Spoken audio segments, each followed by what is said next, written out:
وقتتون بخیر. من مهسا هستم و این اولین ویدیو از این چنل هستش. من تصمیم گرفتم این چنل رو شروع کنم و سری ویدیوهایی آپلود بکنم در مورد کشور بلژیک، ولی از ابتدا چون که خودم 10 ماه هستش که مهاجرت کردم. واقعیتش رو بخواین 2 تا دلیل دارم که تصمیم به این کار گرفتم و خیلی وقت دارم روش فکر میکنم. دلیل اول این که خیلی سوال دارم میگیرم در مورد اینکه چجوری بیایم، یا مثلا خوابگاه ها، بیمه ها، مخصوصا اونایی که ویزا شدن و دارن میان، دانشجویی به خصوص خیلی از من دارن توی تلگرام سوال میپرسن و اینجوری بودم که چرا ویدیو نشه.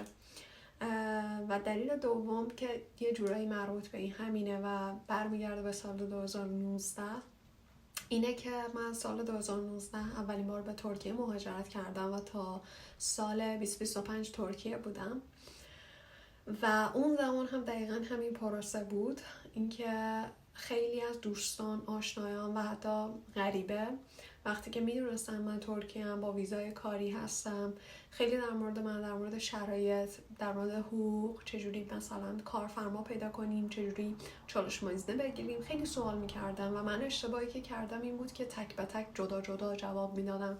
کاش اون هم به صورت ویدیو در میآوردم که اگر سوال کسی باشه جوابشو پیدا کنه، حداقل کمک کرده باشم.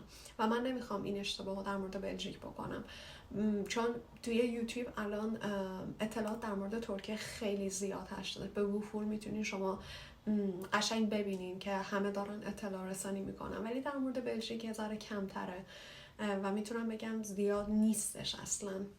چون دقیقا 10 ماه پیش وقتی که من تصمیم گرفتم که به قول معروف بیام، من اینجوری بود که مدام باید از اینو میپرسیدم تا جواب سوالمو به قول معروف پیدا کنم، اینقدر راحت نبود.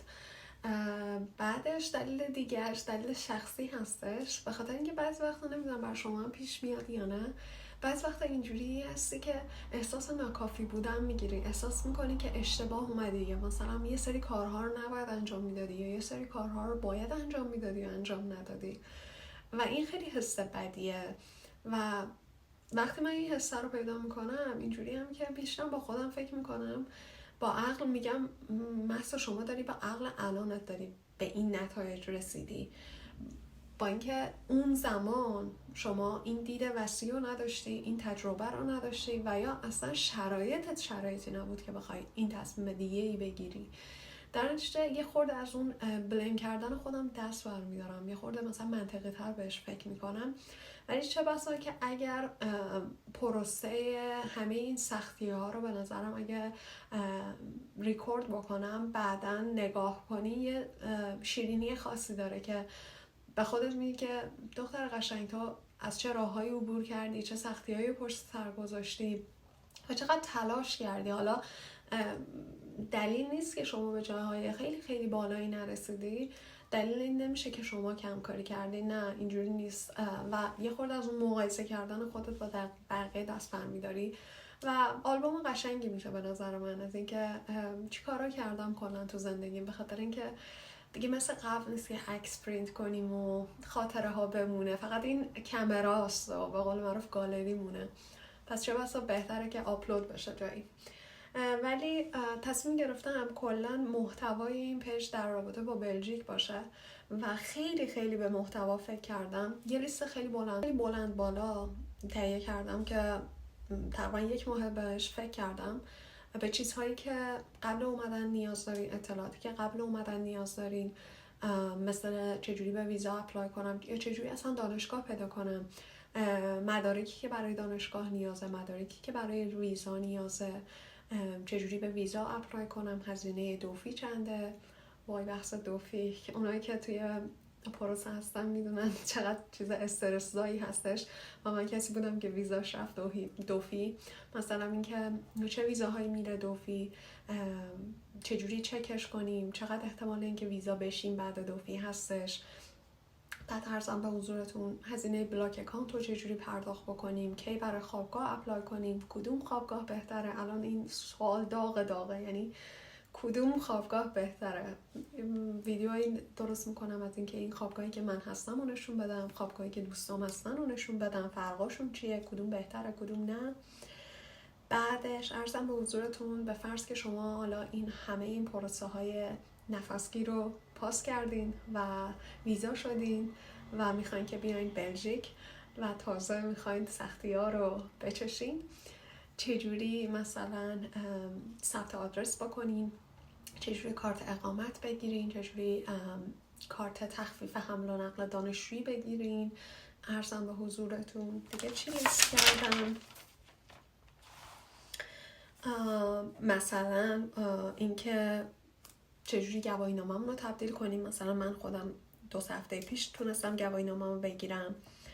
همین که میرسیم کدوم بانک برامون حساب بانکی باز میکنه، کدوم رو باید بریم، چجوری پروسه اپلای، بعدش چجوری شروع کنیم به زبان یاد گرفتن، با چه هلندی باشه چه زبان فرانسوی باشه. اینجا مؤسسه‌هایی هستن که رایگان آموزش میدن، چجوری با اونا ثبت نام بکنین. بعد از طریق دانشجویی چقدر اجازه کار داریم، چند ساعت میتونیم کار کنیم، از کجا کار پیدا کنیم. بعدش اپلیکیشن هایی که لازم داریم.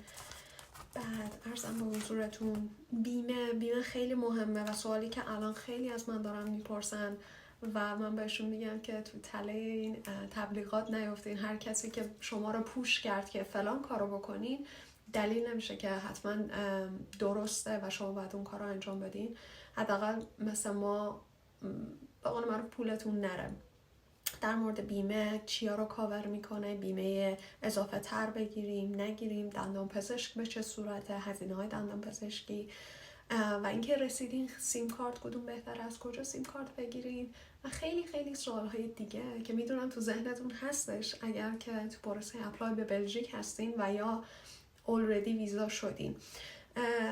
به خاطر این تصمیم گرفتم که این ویدیوها رو شروع بکنم. ویدیوها رو قراره خیلی ساده بگیرم، هیچ ادیت خاصی، هیچ ویدیو واوی قرار نیست ازشون بیرون بیاد، به خاطر اینکه منم یوتیوبر نیستم و این اولین بارمه دارم ریکورد میکنم و میدونم که اگر قرار باشه که خیلی خیلی فکر کنم که ویدیو باید خیلی پرفکت باشه، خیلی افکتی نداشته باشه، دست میکنم و من ویدیو رو ریکورد نمیکنم و اینو مطمئنم.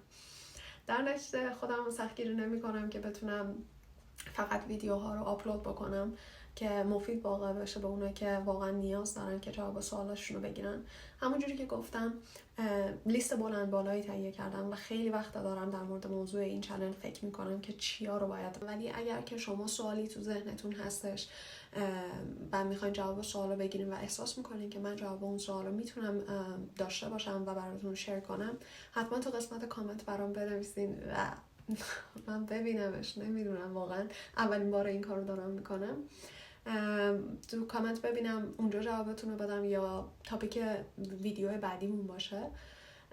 پس اگر تا اینجا نگاه کردیم ویدیو رو لطفاً لایک کنین که حداقل متوجه بشم که کسایی هستن که مشتاقن برای این ویدیوها و این اطلاعات و همراهی میکنن. حداقل یه موتیویشن میشه که منم ادامه بدم. خیلی ممنونم، وقتتون بخیر و میبینمتون.